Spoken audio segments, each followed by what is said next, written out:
观众朋友，大家好，欢迎收看天津卫视大型情感节目《爱情保卫战》。今天来到节目的嘉宾们，他们究竟遇到了什么样的情况？我们先来认识一下今天的两组嘉宾，有请，欢迎你们。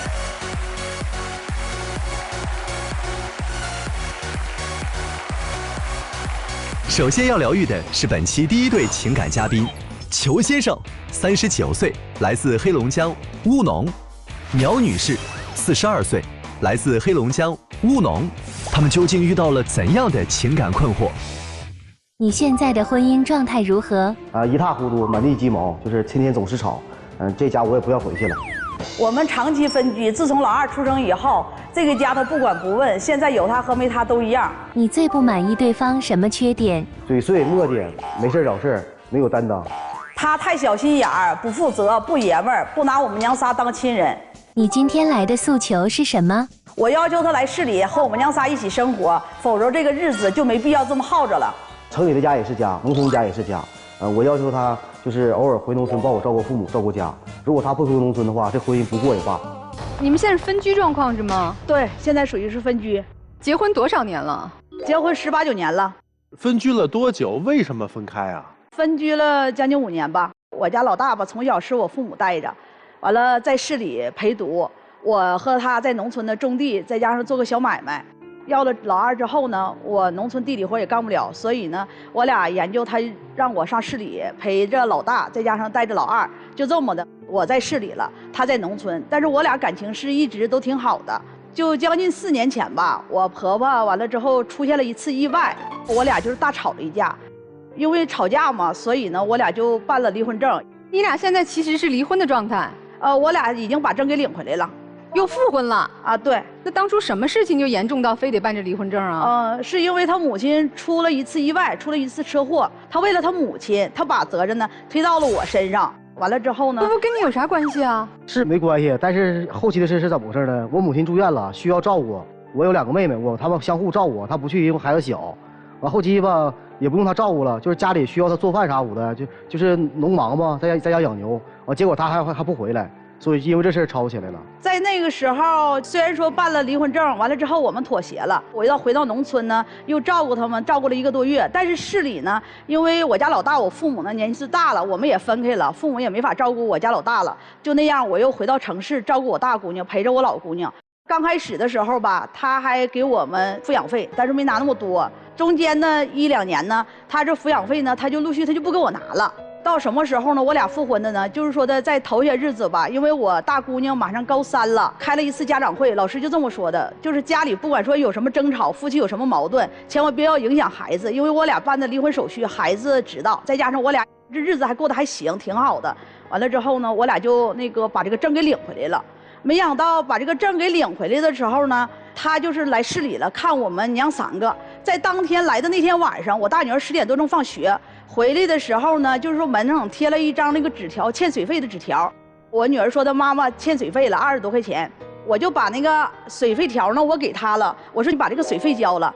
就这个时候他说句啥，说的这个水费跟我没有关系，为什么让我交啊？你说这话的话，这不就说我们娘仨跟你没关系吗？所以现在呢，就是怎么呢？他水费、电费都不愿意给我交了，不单说的抚养费不给我掏了，水费、电费都不给我交了，还守着孩子面说。所以我就觉得，就是虽然我俩把证领回来，我想踏实跟他好过日子，他就把我当外人，不当一个亲人，所以这个我实在是我接受不了了。当时不是这种情况，我不是说不给他交，因为是手机软件交嘛。我说你自己也觉得交啊，我不能总是我一直交，我有时候忙，可能手机没有信号，交不了。我是这么说的。我承认我是不会，你明知道我那个手机的软件我什么都不会，反过来之后你还为难我，让我自己交，那你不说的话太难听了。我说我是不方便说你得学会交，是不是？但这话前提是不是这么说的？再说抚养费的问题，每年不在拿吗？只不过这2年拿的少一些吗？拿少是因为什么？种地和养牛挣钱少了吗？所以说我拿稍微少一些，你这2年挣的不也多了吗？所以说这东西你能怨着我吗？你是这家里的男人，你是2个孩子的爸爸。再有了，你刚才那是我跟你将起来了之后，你后边说的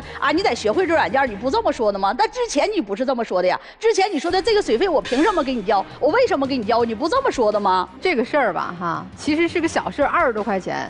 但是这妻子就觉得这已经心不在家里了，不上心了是吧？对，因为他的那个所有的费用他不承担了，因为2个孩子，一个上幼儿园嘛，一个上初中的时候，所以费用稍微有点高。完了，刚开始的时候他拿2、3万，但是后期呢不拿了，今年呢连水费电费他都不交了，是因为这个。哎，我问一个比较细的问题啊，你们离婚的时候财产分了吗？分了，属于是在那个市里，我有一个房子，他有个房子，但是我那房子呢稍微有点贷款，他那房子没有，是全款的。完了之后，我和2个孩子住在他那房子里头，我那个房子呢是我父母住着的，因为我那个房子的时候是我父母花了9万块钱给我，掏了9万块钱。所以如果是离婚的这个状态哈，过去这4年的水电费付吗？啊，他付着，一直付着。哎，那人做的不错呀。但是抚养费他没掏啊。这4年你对你丈夫这么不满意，那你干嘛非要为了女儿高考就假模假式的把这婚复了呢？你复他干嘛？有什么意义呢？复这婚呢是为了就是2个孩子，就是对他们我稍微还是有感情的。完了之后呢，为了2个孩子，不想让2个孩子呢成为一家庭的孩子。这个不对，本来这一家4口，爸爸妈妈离婚了就离婚了，相安无事的吧。这老师说有什么矛盾千万别当着孩子，孩子要考试了。老师说过你回去复婚吗？啊，没有，这个事老师不知道。所以您回来就复婚，复婚之后就为一水电费20多块钱当着孩子打一架，您这婚复了不如不复啊。本来没矛盾。对，本来挺好的。我就寻思这个婚如果要是复了嘛哈，完了之后我们就踏踏实实在一起好好过日子，就是以前的事儿呢也就那么过去了。那怎么就因为个20块钱就打到不可开交？是因为我现在我的收入低了，我孩子的抚养费我也承担不了了。完了之后，他是有钱不给你们付，还是就没钱？他有钱，他不给我付。我认为他挣的钱呢，他这么多年没给我们娘仨掏抚养费，是因为他把钱给他父母花了。孝敬父母是每个人该做的呀。但是我一分没捞着啊！他一年收入20多万，连我们娘3个抚养费都没有吗？一点都不给吗？他没有这个责任，他没有这个义务吗？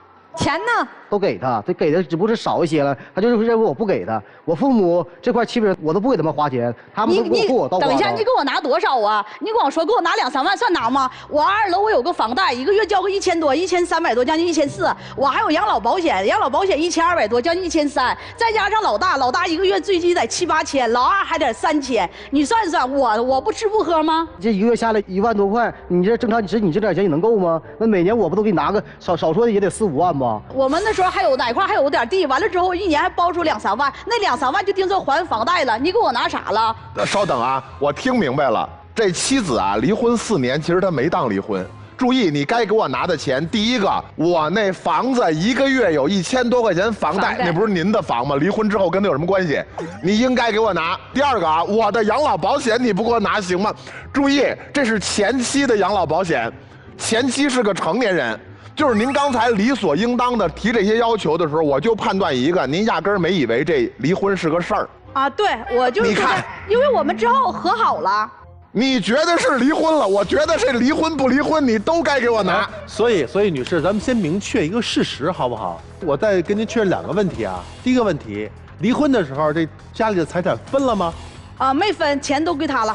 不给你一部分钱吗？不给你9万的吗？那怎么说没分呢？你怎么撒谎呢？你啥时候你给我钱了？你给我啥钱了？你说你留这个房贷啥的，你说把这个养老保险钱不都是提前预支都打到卡里头了吗？不是，我问一下子，你能不能不撒谎啊？你啥时候给我钱了？就刚开始头1年的时候，刚才我不承认了吗？这抚养费啥的你不掏点儿吗？你不是没掏，但是之后你不是没掏吗？就从来这账就捋不清。你能不能不在这说瞎话呀？我爸和我妈给你拿了那么多钱，不管是什么场合，是咱俩在的时候，还是别人在的时候，你从来你都不承认。你现在你说说，我跟你说，从打咱俩结婚一直到现在，我父母给你花了多少，花了多少钱？你爸和你妈为我付出多少了？再有这么多年挣的，你不都给你爸和你妈花了吗？还有你妈出车祸，你把责任赖在我身上，好像是我开车给你妈撞了似的，不都是这样想的吗你？咱一个一个说，先生，你这岳父岳母给你拿钱了没有？拿了，但是我父母也拿了。我先说一下子啊，就说的我结婚的时候，娘家就给我带了3万5，那时候陪送的，在18、19年前，那时候农村就是很穷。他父母呢是给我盖4间大瓦房，但是我跟他父母在一起生活。他父亲呢是给我拿了1万，完了之后给我3头牛。他父亲欠了10多万块钱账，我还拿了3万块钱给他们还账。我说等到时候得还我。他爸爸不承认，他妈妈这3万块钱在陆续5年之内才把这3万块钱一点一点给上我的。再有呢，完之后3年之后呢，我俩就离开这个砖房了，就买了一个门市房，我俩做买卖了。做买卖的时候呢，得投资几番。那时候我母亲又给我拿了10万零5千。做买卖缺钱的时候，我母亲又给我拿了3万。之后呢，我们又上那个哪儿做买卖的时候呢，我又从我母亲手里拿了钱。再后来呢，买卖不做了，我俩就买了一台小轿车。我父亲呢说给拿5万，但是车比较便宜，我父亲来气不拿了，但我母亲给我拿了1万块钱。拿没拿过？他这个说的吧，我家这个就记性特别好。又不承认，真好。我就问你拿没拿过？我承认拿，但是拿多少，我具体多少我就忘了。我还没说完呢。完了之后，再有呢，就是说我买那车的时候呢，给我拿了1万。反过来之后，我说你妈给拿多少啊？我俩上车的时候就这么说。他说啥啊？这是你偷摸给你妈的钱吧？你妈给你拿的，还说这么一句话。作为一个男人，这就是他应该说话嘛。我那你妈给拿呀？他回到家里的时候跟他妈说了，说妈，我们买车了，你能给我拿点钱吗？他妈连声都没吱。完之后转身呢，我俩就走了。就是这老太太连话都不说，她自己还承认呢。哎，苗女士，我听起来你们过去付的这些钱，不管是谁的父母出的，谁的父母拿的，是为了让你俩能好好过日子，你们这一家4口能过下去，对吧？是不是？你爸出钱给他，也是为了你们好。对。那咱今天复婚了，也是为了好，准备怎么就以后过这个日子算是好呢？提要求嘛。你老翻旧账有什么用呢？我现在要求就是想让他回到市里和我们娘仨一起生活，并且承担我们娘仨的抚养费。他回到市里边怎么跟你生活？回到市里他可以工作呀。他在农村，他一直找借口，都说他养牛，现在种地他不挣钱赔钱，没给我们拿钱，他手里分文没有。那我说他给他父母花，他不承认，所以他可以。又回到钱了，怎么听着还是前后不到20秒，你的话题主题又回到钱了。苗女士，我问你一个问题啊，你当时跟这个老公结婚的时候，你看上他的是什么呀？我就感觉听他说话还行，过日子还行，比较认干。啊，就肯干活，肯赚钱，肯赚钱啊，对。哎。刚才你太太说了啊，就希望你回到城里打工，多赚点钱，跟他好好过。好好过倒能好好过，但是回城里是够呛。我现在投资这养牛，投资挺大的，设备投挺多的，我不能说的说走就走。再说还有我父母需要照顾，我得说给我时间，得慢慢来。就是我建议是啥呢？城里和农村两不耽误，他偶尔回农村，我偶尔回城里，这样的能把生活打点更好一些。我问一下，你为什么要跟他复婚啊？你有没有考虑到你跟他复婚以后？你就要面对一个每天跟你讲你曾经欠我爸我妈多少钱，曾经你欠我们家多的情分，今天你应该给我多少钱？为什么你不给我钱？你为什么还要去养牛？你现在就应该把牛全卖了，你来到城里来，给我们娘仨出去工作去，然后把钱用在家里。其实这个我想过，其实怎么说，我就已经麻木了，就是这东西吧，耳濡目染的，就是这么18、19年也就这么过来了。我一直在问一下，您觉得自己可爱吗？在他面前不可爱。您觉得您在他面前不可爱是吧？对。他是基于麻木了，他在感情上是麻木了，他基于我是孩子的爹，这是伦理；他基于我就应该回来，这个是道义。他跟你复婚完全不是因为你可爱，所以咱能可爱点吗？我怎么可爱？他不回来，他不是因为牛和地，他现在牛和地都已经不挣钱了，他自己说不挣钱了。他不回来因为什么？因为他爸和他妈，因为他父母。有问题吗？有。有什么问题？第一，那我爸和我妈，我也是他们亲生的，那我没说天天守着他们，我养着他，孝顺他。再有了，他爸和他妈又不是7老80的，又不是走不了道了，挣不了钱了。他爸和他妈那时候，我跟你说，我俩闹离婚出车祸，才50多岁，他能自理，他能生活，他妈现在也能自理呀，他爸也能自理呀，不是不能自理呀。一个是说要赡养父母，一个说是要抚养孩子，这2件事都对，但怎么就在你们这个家庭当中就对立起来了呢？来，我问几个问题哈。第一，你告诉我，他的父母，尤其就你的婆婆，需要他照顾吗？现在不需要。现在不需要。对。4年前需要不需要？4年前只有那2个月的时候需要。丈夫回答一下，是还是不是？先期是他说对，但是现在现状是啥呢？我得守在我父母身边，比如说他有个。比如他脑干受损，我必须他身边得有人啊。你妈妈受伤了，有后遗症是吗？对。你的父亲不能照顾你母亲吗？我父亲吧，他腿折过，就是他现在就是走道有点瘸。比如说这洗浴做饭啥的，他就不算太擅长。你在家做什么照顾你父母的事情了？就是偶尔帮做饭啥的。偶尔啊，因为我母亲她经常谁在做饭？我母亲。我母亲。你母亲做你的饭吗？有时候带出来。什么情况下你给母亲做饭？她就是糊涂的时候，我就得给她做。啊，她是闲着的时候。那1个月能给母亲做几次饭？忙的时候也就是3、4次。那好，1个月30天，27天是母亲给你做饭，到底是你照顾母亲还是母亲照顾你啊？就是忙的时候基本上是我母亲在照顾我，说实话。哦，所以说你母亲不仅能够自理，还能够照顾你，对不对？对，清醒的时候行。好，你的父亲需要你照顾吗？我父亲倒不用我照顾，那请问你为什么4年你不回城里去看他们呢？但是前提有个前提，我父亲他有那个季节性的哮喘。你不要总是把季节性的或偶发的作为你不回家的一个理由啊。我问一下吧，你们夫妻俩之间还有感情吗？有感情。因为如果我说没感情的话，我的复婚就不成立，然后继续让他花钱就不成立。感情在哪儿啊？一点都没看见。对，他在家不愿意过来，有一个最起码的原因，他妈妈还能给他做个饭，就舒服吗？回家还是？就是怎么呢？他现在就是把所有的爱都给他父母了。未必，他在家可不是照顾他母亲呐，他1个月就做3次饭。是父母爱他，所以说他爱没在他父母身上。你越这么夸口若悬河的指责他，他越不会回来，因为在你这儿得不到温暖。他为什么不想回，你知道吗？我不知道他为啥不想回来。不是照顾父母，我又不是不给他饭吃。您的敌人是谁呀，苗女士？他父母。您的敌人真的不是他父母，是他吗？你的敌人是你自己，你在自己把自己往绝路上带，你可爱吗？他为什么不愿意回来？他妈妈不糊涂的时候还给他做饭。你是复婚了，你复婚除了跟他要钱之外，你有别的需求吗？你告诉我。有啊。什么？在家里没有男人呢，那不是过日子。你让他在家干嘛？在家里头，最起码在家里我有男人呢，我有丈夫，哪怕他没有，你没有，你记着，那个男人，你这么多年你就给了1年的钱，剩下那3年你给过我1分钱吗？你都把他否定了，他就是一边被你否定，一边被你骂，一边要给你认为该给的钱。你们也是夫妻吧？年轻一点哈。是。就他们现在家里这个情况啊。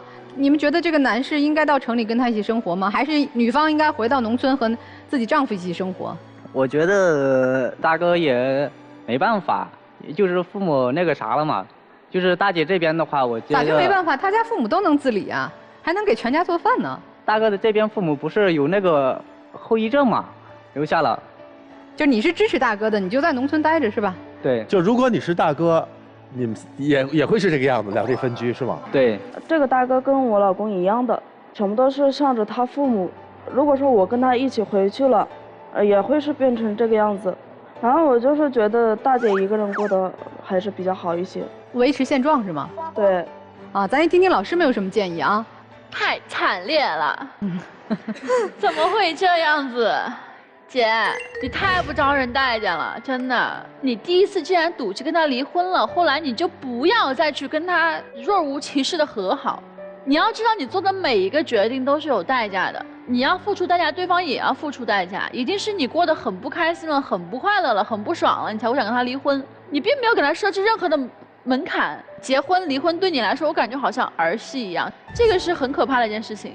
不管是男的还是女的，你不要在婚姻里面有一种这种恩情培养的概念。比如说我们俩结婚的时候，谁付出多一点，或者你拿这个东西跟他一直到，你们俩已经结婚刚说19年了，你不可能让他一直以一个说我是你的恩人，或者我对你有恩情，我的父母对我们的婚姻有恩情，拿这个东西一直讲，一直去压迫他。头2年也许可以，3、5年了拔了，5年以后这事儿已经不管用了。所以不论你怎么咆哮，你怎么发泄，你看他就是以不变应万变，因为在他心里你说的这些话他已经认不下来了，你知道吗？他过了有效期了。还有一点是什么？就是在明知道对方做不到的情况之下，就别吵吵了。他已经明确告诉你1、2、3我做不到，你在这一直在这嚣张跋扈的说，你应该怎么样，你应该怎么样。对不起，他不应该那样，因为他做不到，他的情况就是这个样子。认清现实，脚踏实地。然后让自己身心健康。我先对男方说一下哈，我问问你，你对你太太还有感情吗？18、9年了，说没有啊是瞎话，多少有点。如果今后还是这种状况下去的话，你觉得你能接受吗？就是他都得做略微改变吧，我能接受。他的妈也是妈，我的妈也是妈，就尽量平衡一下子，完了把这家维护的拖延一下子，我就能接受。毕竟2个孩子都挺大的了。好，男方我觉得这一点比女方好，他知道你的妈是妈，他的妈也是妈。那么我现在说一下女方，你一定要明白爱情是什么，不是只是索取。首先你要付出，你要知道自己身上的责任是什么。你现在对你公公婆婆的态度，你就可以影响你的儿女，今后你的女儿有可能就会这样对待你。那他心里只有他父母，他现在没管他儿女。他有他父母有错吗？没有错。站在您的立场上，这个苗女士，我跟您说这么几件事儿。第一件事儿，你丈夫不怕再跟你离一次，他愿意复婚，不是因为他对你有多深厚的感情，他对你的描述是我早麻木了，有没有感情多少有点吧。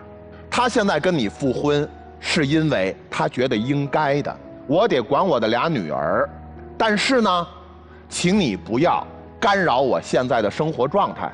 我们已经离了4年了，我们现在是复婚，所以你丈夫提的方案很客观，我在家照顾我的父母，我呢只要有空，我们来过一家4口的日子。他没说出来的是，我每个月能有多少空来过一家4口的日子，这个我的承受能力有限，因为我只要到了城里，面对我这个妻子和我这2个女儿，俩女儿挺好的，我的妻子就会开始，你该给我多少钱，我不管你有多少钱，你该给我你不给我不管你有没有，该给的你不给你就是废物。你欠了我多少钱？当年我妈妈第1笔给你多少，第2笔给你多少，第3笔给你多少，我妈妈都没跟你算，我得跟你算，你欠我的。所以你的丈夫呢，对于这种相处状态，他每个月可能承受力有限，每个人承受力都有限，但是呢，你又不够有志气。你要真有志气的话，当初离了，今儿复什么复啊？今天复婚是因为我收入少。对，我现在要告诉你的是，你的丈夫不是因为你可爱回来的，他不怕再跟你离一次，他现在是在咬着牙承受着。麻烦您让他好受点儿，麻烦您让自己可爱点儿。哎，苗女士，你能听明白任老师这么苦口婆心、掰开了揉碎的跟你说，你能听明白吗？是为了你好，哎，就你所有的这个行为模式哈，都是在内耗，而没有实际意义。你没发现吗？你叫的再高，你老公改了吗？听你的吗？你说咱嚷嚷2句，或者是跟机关炮一样的训他一顿，他听了，哎，我觉得这个也算有效沟通，哪怕你用了不好的情绪，对吧？他有结果，你实现了什么结果呀？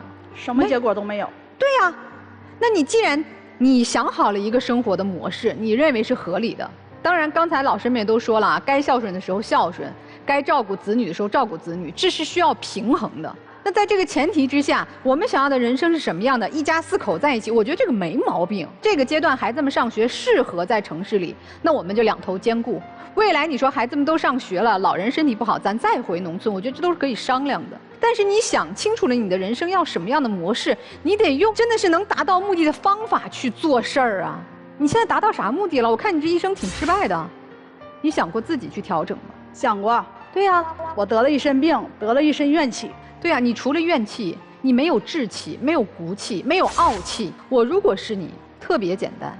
既然现在你无暇顾及，什么老人也得天天床前伺候，2个女儿也得培养他们上大学，你没有能力的话，那咱顾一头，但是事儿做了，话要会说，情要到。我老问有没有感情，有没有感情。如果我们能力做不到的时候，我们拿情感去多付出一些呀。常常对父母嘘寒问暖，关怀一下，有时间就去看。你老公心里能不高兴吗？我做不到。你看，那你做不到，你就别想着说，老公你得跟我在城里过，你得对我好，你得疼孩子，你得经常跟我在一块儿。他也做不到。丈夫，我觉得你做的也不咋地。你别说你孝顺，我认为你真的不是真孝顺，你是因为在父母身边你舒服，他们不会埋怨你，他们不给你压力，甚至你那个有后遗症的母亲还天天做饭伺候你。你在这点上不是一个真孝顺的好儿子，我觉得你作为丈夫也是一个不合格的丈夫。你的老婆在这个时候40多岁，带着2个孩子，又是高考的大女儿，小女儿那么小，她就是需要有个男人能够支持她。我觉得你就没有支持她，你全部都是逃避在自己那个安乐窝里，和你的牛在一起。再说你另外一个重要角色，父亲，这俩女儿可真是你媳妇儿带大的呀。所有你重要的3个社会角色也好，家庭角色也好，我觉得你都没有做好。如果你没有这个能力，我认为你还不如放手。你绑着他干啥？你绑着他不就因为将来你还指望俩闺女给你养老吗？所以，如果我们婚姻当中都能够做到，既让自己愉快，也承担自己该承担的责任，做好自己的角色，我觉得都能过下去。你就没有承担好你的角色，所以你的妻子从一个原来愿意承担，我一个人养2个孩子，婆婆出了车祸我也愿意照顾，虽然照顾得不愉快，到今天变成一个十足的怨妇，你占60%的原因，所以你也反思吧啊！你们如果还想在一起过，既然都复婚了，我觉得都各往前走一步吧。你咬着牙把你该负的责任负起来，她就不会成为这样一个怨妇。而咱今天成为怨妇的这个太太，你稍微往后退一步，把自己的日子过好。你大女儿都马上高考了，你来这儿吵架，你咋想的呀？我先说2点，我先说一个误解，再说一个真相。误解是什么？你们俩之间的误解。4年前，妻子以为不是离婚，我们没有离家，我们就是生气吵架。对。但老公已经觉得离婚了，我可以什么都不管了。真相就是你老公对你没有爱了。所谓照顾父母就是一个借口，所以说你还傻傻的跟这儿等呢，还觉得哎呀他这不对那不对，他根本就已经觉得已经离婚了，我不是你老公了，你为什么还拿老公的责任来要求我呢？要求我给家用，要求我回来，人说我们已经离了，你不明真相。所以老公啊，你占尽了便宜啊，你知道应该给他什么的，至少在钱方面我们要给足人家吗？如果说你们真的想各自再往前一步，先建立起一个正常沟通的桥梁，好不好？我们先都去认定一个事实，就是我们之间还有没有情感，还有没有爱。如果有，我们再去谈很多的事情，好不好？别一句话说，哎呀，他记性好，记性不好都忘了，就能抹杀自己的那些自私自利的事实。来吧，妻子也别哭了，咱坐下好好想一想老师说的话，好吗？我们也看看这对小夫妻他们有什么问题。先生，你也思考一下啊，你可不是做得好了，你妻子这个态度不好，但是你虽然态度好，你做的也不好。本期第2对情感嘉宾，马先生，25岁，来自青海，服务员；沈女士，23岁，来自甘肃，待业。那么他们又遇到了怎样的情感困惑？他有什么缺点？没责任感，没边界感，没担当，疑神疑鬼，大手大脚，对婚姻的顾虑，抛弃矛盾，沾花惹草，不尊重人。他不能回家和我照顾我家人。哪些事让你没安全感？生活没保障，啥都向着他妈，还要照顾他全家。他就爱离家出走，永远。矛盾挺深呀，对吧？我看你们列出来对方的缺点，已经是婚姻当中最严重的问题了。我们来这里的诉求就是缓解一下我们2个之间的感情，还有抛弃矛盾。那时候我们刚认识的时候是在西宁那边，在饭店里认识的。他在干服务员，我在干后厨，就那样在一起了。有一次下班回来了以后，他就一直对手机傻乐呵，趁他不注意的时候把他手机抢过来，我看了一下，结果我发现他跟别的女孩子在聊天，说的是我喜欢你，我想跟你在一起，但是他跟他回的是我有老婆了，你会不会介意呢？这后半句开始，前半句听完了就觉得特别棒。对，我有老婆了，你介意吗？不，你啥意思啊？你这转变太大了。当时我也只是想开个玩笑，然后就给他说，你介意吗？然后那个对方不介意的话，你打算干嘛？对方要是说不介意的话，我也会跟他说我介意。他问完说你介意吗？对方女孩怎么回的呀？后面的话我也没看，然后我就跟他吵起来了。吵起来了以后，他跟我说他再也不会了，但是他老是走出晚归的，就是发现他有问题。后面到的话，我就晚上看了一下他手机，结果我发现他有别的女孩子的合照。什么样的合照呢？他后面那样坐着抱着他，就那样抱着。我解释一下，因为那个女孩是我们店里的一个客人啊，然后他就来跟我要我微信，我就没给他。他后来要了几次，我还是没有给他。然后有一天他跟我说，要是我今天晚上不陪他去吃饭的话，他第2天就要来投诉我，就没办法嘛，我也害怕丢了这份工作，然后我就只能陪他去吃饭了。然后那天晚上吃饭的时候，他跟我说什么他失恋了之类的话的，然后当时他也喝了点酒，一个人放在大马路上，我觉得不放心嘛，我就把他送到酒店里了。送酒店这事儿姑娘知道吗？送酒店这个事情我跟踪他了，结果我发现他跟那个照片上的女孩子先去吃的饭，然后去酒店了。所以他刚才说的话是因为已经被你发现了，所以没办法跟我们先招一遍是吧？你跟那女客户呢怎么处理的呀？那女客户我就放在那个酒店以后，我就再没管她，我就直接出来了。出来之后就是刚好碰到她，她就问我你在这里干嘛？我就说刚好我陪女客户。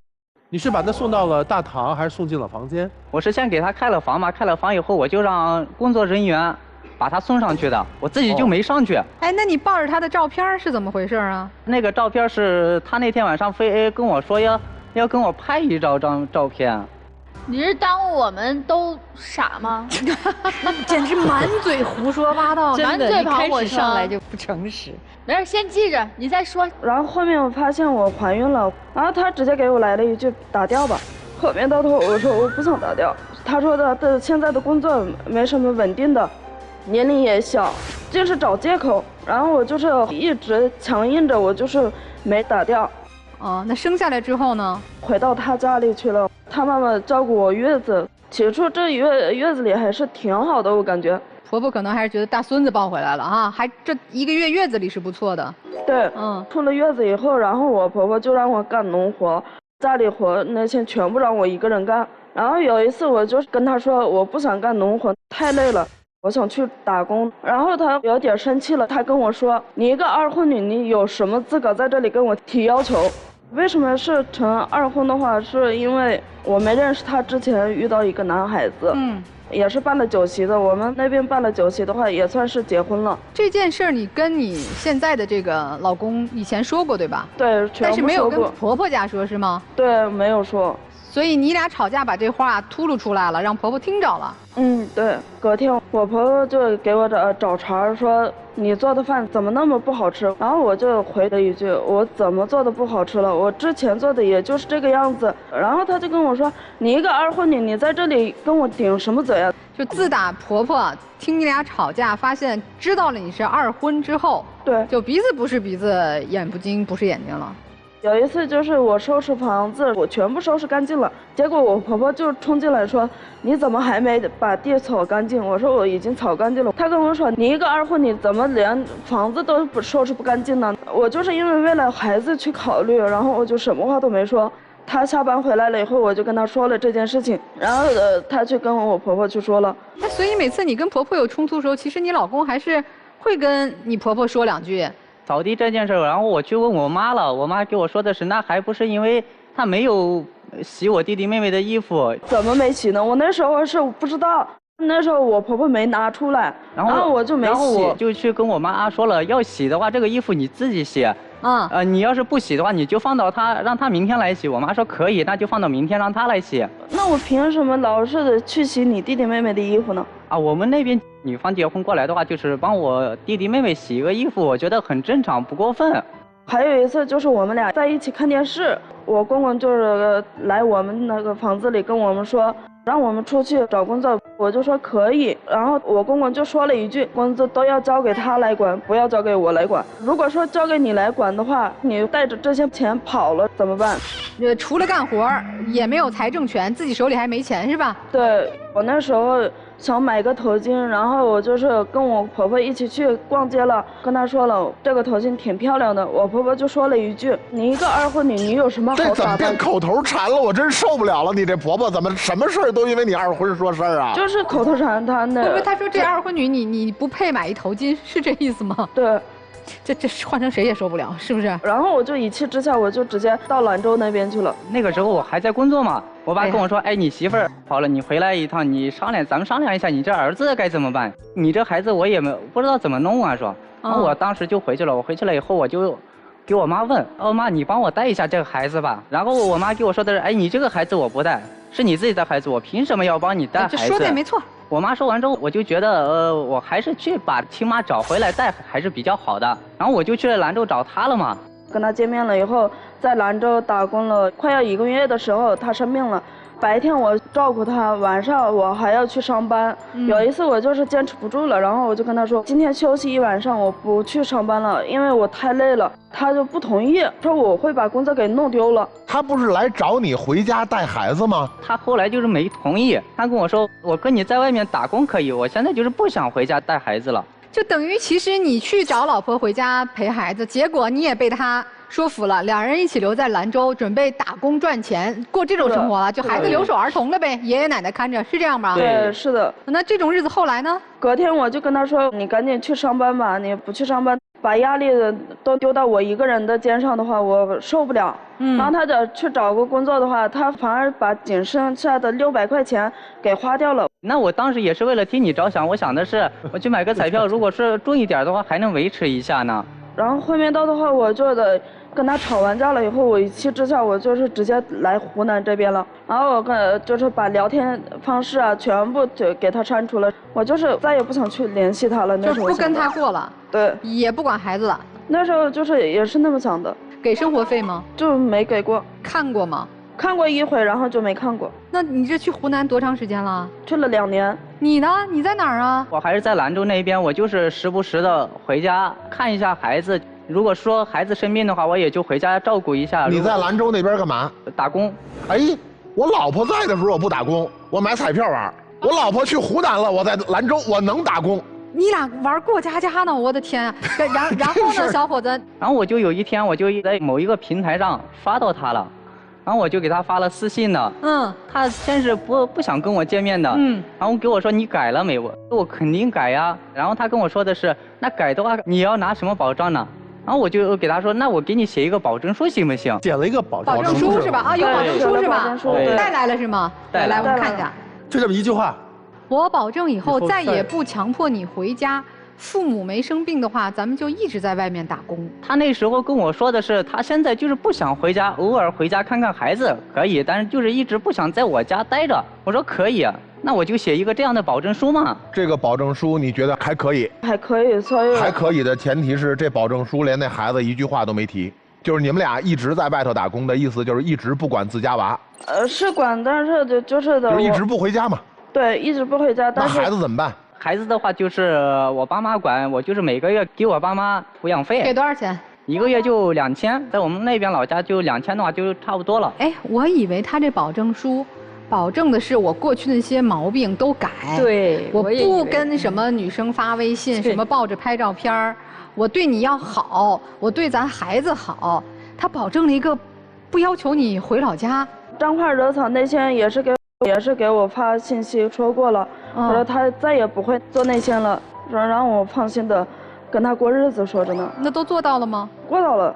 到了湖南那边以后，2个人一起上班，上班了以后，有一次我婆婆打电话过来说让我们一起回去养一下他们。我婆婆受伤了，就是我爸给我打电话啊，说我妈生病了，就是让我们俩一起回来帮忙照顾一下我妈。也有这个记录是吗？电话还是语音的记录是吗？啊，是有。我们看看说了什么啊？是有的。孩子挺想你们的，你们就回来吧。既然你喜欢他，我也勉强的让他进这个家门。但是咱们得就说好了，他要是想进这个家门，就必须得好好照顾这个家，照顾我和你爸，农活也必须得扛起来，弟弟妹妹也要照顾好。长嫂入门就得拿出长嫂的样子来。现在我自己也在犹豫，我要不要回去。第一点就是我也是太想孩子了，第二点就是我想到以前他跟他妈对我的各种都不好。所以其实你们现在的问题是，这次复合，你的丈夫是希望你能跟他一起回老家的，是吧，小伙子？对，我是希望他跟我回家，帮我照顾一下我妈。等我妈好了，我可以再带她一起出来打工的。最近母亲生病了。对。但你知道你媳妇儿现在为啥流泪，为啥那么犹豫，或者说她干脆就不想回去吗？我理解。理解啥？你说说啊，你说给她听啊。以前呢，我不知道我妈会那样对她，因为我前面我就已经跟我妈说过了，我妈当时给我说的是可以，同意了。你不知道你母亲当年一直多次的，即便你劝说了之后，她依然说这是个二婚女，对她不好。对对，我不知道。那你这次你就能做主，你妈就从此改变了，尊重这个儿媳妇了。我也跟我妈说了，如果说她这次要是不同意的话，我就带孩子出来，带他们2个一起在外面打工嘛。那你老公这态度不是挺好的吗，姑娘？你这为啥还一直抹眼泪啊？就是的，也是害怕我婆婆不会听她的话。你听到那个婆婆说的话了吗？听到了。啊，就是谅解你之后啊，需要你做出保证了，你得去照顾婆婆公公。照顾弟弟妹妹，这个家里都是你操办起来，这个你能接受吗？你还得干活，他承受不了。还干活是吗？对，还得干农活。干农活，对，这些你能接受吗？如果说我婆婆接受我的情况下，我能接受。哦，就是只要婆婆不再提二婚的事儿，对，这些你都心甘情愿的去做。对。你看，其实现在是个好的沟通的开始，对吧？你说只要婆婆尊重我，我愿意长嫂如母，伺候公婆。老公也说了，如果我妈妈做不到尊重你，我承诺我带着你和孩子咱就走出去。对，这不挺好的一个沟通的开始吗？你为啥还这么难过呢？这事儿不难呀。如果一旦婆婆没有兑现她的承诺，你都做到这些了啊，她还那个不尊重你，你再走啊。所以你现在点是什么呢？她现在的点应该就是犹豫，要不要回去。我问问这对夫妻啊，比你们家事儿好像还大，是吧？你们还都养着2个孩子，都不管钱给的多少，这彻底就几年不回来。你说现在这姑娘应该跟着回去吗？我认为她作为一个母亲，为了孩子，我觉得她应该回去，因为她是一个母亲，她有这个责任，她有这个担当，她有这个义务。但是如果要是照顾婆婆呢，其实她也应该的。但是又家里有2个弟弟，不是这婆婆说她2婚女，换你干吗？换成是我绝对不干。如果我要是说的要求我要回去了，我自己的老公必须得听我的，家里的人如果需要我照顾，公婆也得听我的。因为家里需要我照顾啊，家里的地需要我管，需要我种，挨累需要我去，还有弟弟妹妹也得需要我去管，所以我是家里的主人，所以这家里的一切必须得由我来管，还有所有的收入也必须得交到我的手里。这思路不错哎。对，因为你要管起这个全家，管起这个全家所有的任务都是你的。那照顾一家人4、5口人，作为一个女人在种地特别难。完了之后，家里钱还得归老人说了算，买东西还得听老人的，凭什么？为什么呀？我为什么我嫁给你一个男人，我听你全家的人的话呀？为什么我花钱我还不仗义？所以呢，如果要是我为了我儿子我回去，为了丈夫回去，但是我绝对不会去听你全家人的话。小伙子，这大姐说的同意吗？你回去让人家出力了，那权也得给人家。全家的钱都交媳妇儿，做得到吗？这个可以。你相信他吗？半信半疑吧。如果你是我家的妹妹啊，我会这么劝她，不要相信这个男人说的任何鬼话。在一起的时候满嘴跑火车，然后要出卖自己的色相去陪女客户，还得把人家送到酒店去。完了，你发现这种暧昧的聊天，所有的东西都是他对你不好的事实。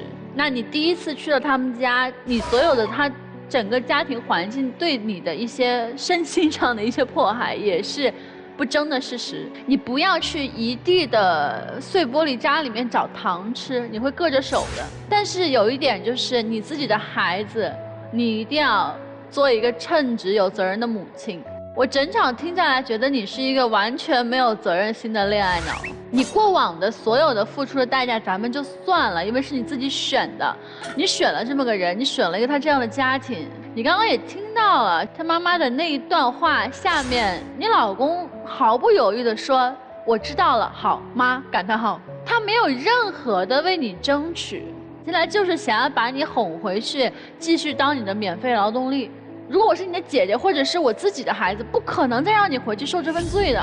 图啥呢？凭啥呢？为啥呢？这个男人救过你的命吗？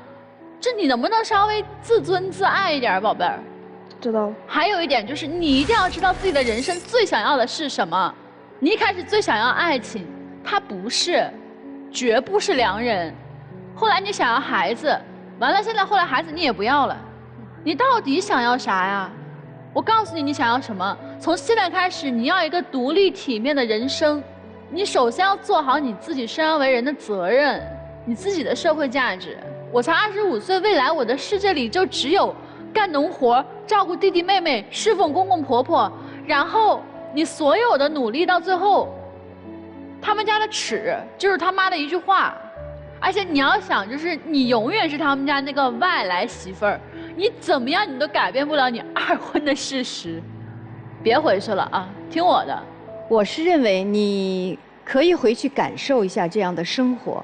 人没有完美的，你现在还年纪小，我希望你通过这件事情能让自己成长起来，因为你这个人没有责任心，没有责任感。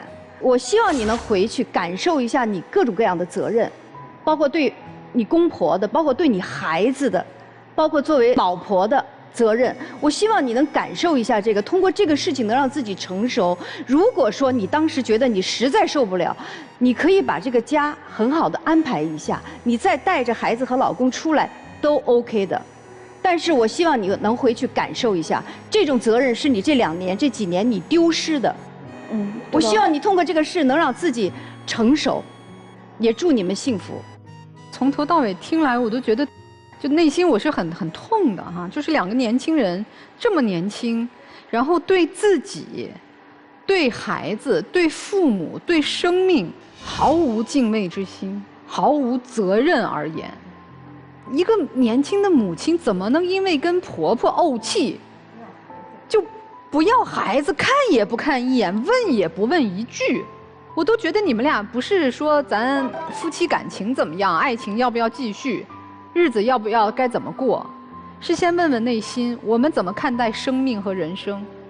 姑娘，你是个挺狠的人，你发现没？我老公都不想要这个孩子，我就一股狠劲儿，我就是要。当然，这个母亲，我觉得这是母性天性，我就要。要完了，我管他，不管不顾，我就是这样了。然后一句2婚说的我不好听，我又不管不顾，你真的是跑了，你知道吗？你把这股狠劲儿用来善待生活、善待生命，你还说不定做出一番成就呢。咱就没黑没白把这股狠劲儿用来成长，用来赚钱，用来陪孩子、养育自己的儿子，你是可以成为一个好母亲的。所以我觉得今天啊来得挺好的。你如果今天能够警醒到，我作为一个女性，作为一个母亲，从此我人生的职责和我人生的信条是什么？哎，我觉得你还有可能人生以后会不错的。回不回婆家都不重要，重要是从今天开始认清生活。好，知道了。我倒是觉得啊，如果你真想还跟这个男人咱一起抚育孩子，一起把这个小日子凑合过起来，你回去，因为他不是说了吗？你婆婆现在生病了，你就在生病的这一个阶段缓和一下婆媳的矛盾，多做一点。老人哪怕唠叨一下，咱左耳朵进右耳朵出。婆婆身体好了，咱这份孝心尽完了，麻溜走。你有这股狠劲儿，你带着儿走啊。这老公不是天涯海角追着你吗？你就把家撑起来，带着这个不太靠谱的老公一起成长。小伙子，我跟你说，你别稀里哈啦上场，你也是，哎呀，你老婆都这样了，你还嘻嘻哈哈的，还什么都不当回事儿，你是真不把生活当回事儿。他是真狠，你是真不当回事儿。你都为人父了，你父母也年纪越来越大了，他们也会生病的，你不扛起来谁扛啊？所以啊，既然决定来到这儿，还想堂堂正正做个父亲，做个男人，做个丈夫，从今天开始立起来，该负的责任负起来，该改的毛病改掉，好好做人，好好做事儿，未来还大有可期。你们是有很多美好的未来可以期待的，知道吗？咱不是40、50岁了，炒的一锅粥，那离了算了，美好生活还没开始呢，奔着美好去吧，行不？行。跟无情的人别聊情，2位无情，咱们就聊得失吧。问一下啊，小马，你的本来面目你知道，她愿意嫁给你，这还不得着吧？但凡当初没那么糊涂的嫁你，这已经嫁了，儿子已经生了，这是不是得失？是。得嘞，这不就开心了吗？别聊情啊，别跟我聊情，你们2位千万别糟蹋这字儿。然后另外一个，问一下这个沈女士啊，谁伤害你了？我婆婆。她现在跟你说了，以后我不提你2婚的事儿了，你婆婆说过吗？我婆婆没说过。好嘞，咱们聊得失，是不是让你婆婆做个保证？就是因为你的丈夫跟你做的所有的保证，如果你信的话，我肯定不拦着，对吧？比如说他跟你保证过以后会对你好，然后他跟你保证过以后会求上进，想想那600块钱那彩票，想想他那个酒店门口喝多了那女客户，想想他抱着人拍那照片，反正你要是愿意信他你就信。但是是不是得你的婆婆跟你说一声，我以后不再跟你说2婚的事儿了？你能让你妈妈跟她说一声吗？以后别再因为2婚这事儿挤得人家了。这个我可以跟我妈说说。我觉着你应该珍惜现在你这妻子，因为好多机会不会再有2次，所以去做自己妈妈工作。还有刚才有一个说咱们家钱归她管，你能做主？可以做主。我认为你还是让你爸爸妈妈表个态吧，就别张口就来，过日子不能张口就来。你还能做主？当年我对爱情忠贞呢，他信了，后来呢？所以咱们别聊情，咱们就聊得失。要回去，要让他的妈妈跟你说，以后我不再因为你是2婚，就在你面前去贬低你了，要让他妈妈跟你说，不是他妈妈跟他儿子说一声，我勉强能接受他进咱家门，他儿子说好嘞，扭过头来就让你回家，好吗？知道了。哎，我还真是不知道给你们什么建议，但是我先弄清楚几个事儿，我才能想清楚到底怎么往下你们走是最好的。你们现在在一起吗？都在湖南，还是一个在兰州，一个在湖南？现在2个都在湖南。在一起多久了？现在一起有大半年了。大半年了。对。你这次想让他回去的目的是什么？想让他帮我照顾一下我妈。你说听见了吗？他听见了。再次和你在一起，并且现在想让你回家，不是未来说我们一起好好过日子，解决那些矛盾，而是想让你照顾他的母亲。你现在为什么纠结？是因为孩子。不是他。不是你们俩之间感情是因为孩子，因为你后悔了，对不对？对。好，那我知道怎么给你建议了。回去，把孩子接出来，你们2个人在外面带着孩子工作生活，弥补你作为妈妈的缺失和错误。知道。老公啊，我告诉你，你还有一个弟弟妹妹，可以照顾你的母亲。母亲现在身患何病啊？就是前一段时间摔了腿。哦，生活不能自理了。对，然后现在就是我姐。您的父亲可以照顾他吗？我的父亲可以照顾他，但是我现在现在的话就是让我姐。你回去能照顾他吗？我不相信，你回去能照顾你的母亲，所以才拉着他回去照顾你母亲，对吗？对。你不孝啊！先让老公去谈，哎，能不能答应？因为这都画一个大大的问号呢。能答应回去见识不好带着孩子走。至于他能不能跟你走，那看他的。今天这2对夫妻啊，你们稍做一下思考，还是以感情为基础去思考。我们真的如果夫妻情分还在，我觉得怎么都能商量出来一个共同生活的方法，怎么孝顺老人，怎么照顾孩子。如果夫妻情分不在，那真的不如说我们各自去自己成长，自己负责，自己过好自己的人生。所以你们考虑一下吧，好吗？请我们2组夫妻都回到我们的转门后边。电视机前的观众朋友，如果想收看我们节目完整视频呢，还可以通过登录优酷视频、腾讯视频来收看完整的节目内容。真的，他们考虑考虑，真的有情，咱慢慢商量。尤其第2对才20多岁，咱是换一个人不好啊？也是。我们看看第1对夫妻他们怎么考虑的吧。来，请开门。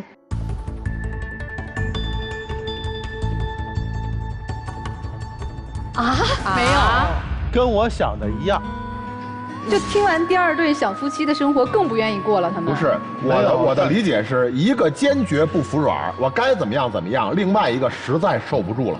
我认为他们的婚早在4年前就真离了，真离了，只是女的还就负的没必要是吧？对，这个妻子还在，还有一些幻想，这位女士还在幻想当中。我觉得就像刚才这妻子说的，对吧？就是生活主动权掌握在自己手里，过不下去，哎。行吧，这4年都浪费。小夫妻能出来是吗？能出来。咱看看小夫妻，请开门。别出来啊！哎呀，你看，行吧？对，他应该出来，让他们历练一下。你俩怎么着？你们达成什么一致了？回去不回去啊，大姐？回去。哦，回去。这姑娘其实挺有主见的，就是先回去照顾婆婆一段时间，然后就是，把婆媳关系也缓和一下，就出来打工。这姑娘其实还是挺有主见的。对，我觉得呀，咱不要逞一时之气，也不要逞一时之能，日子得慢慢过，而且要心平气和的过。毕竟咱们为人父母了，是吧？以后别再赌气说走就走，不管孩子了，这个能做到吧？能做到。以后能多想想自己妻子的。他的感受，给他一个舒服的、对可信任的生活环境，可以吗？可以，像个男人一样扛起来。日子很长，慢慢过。先抱一下吧。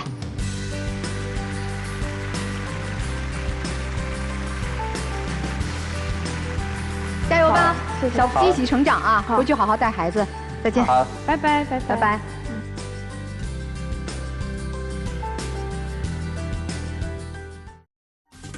我觉得有时候这个时间其实真的是良药，就是太年轻了，其实很多事情都不懂，给他们一些时间去成长，也许会从错误的这个过去的选择当中啊，找到新的这种人生的方向和选择。也许这是一个好事儿。是的，好吧，让他们慢慢去过日子吧啊。那也感谢大家收看我们今天的节目，我们下次爱情保卫战再见。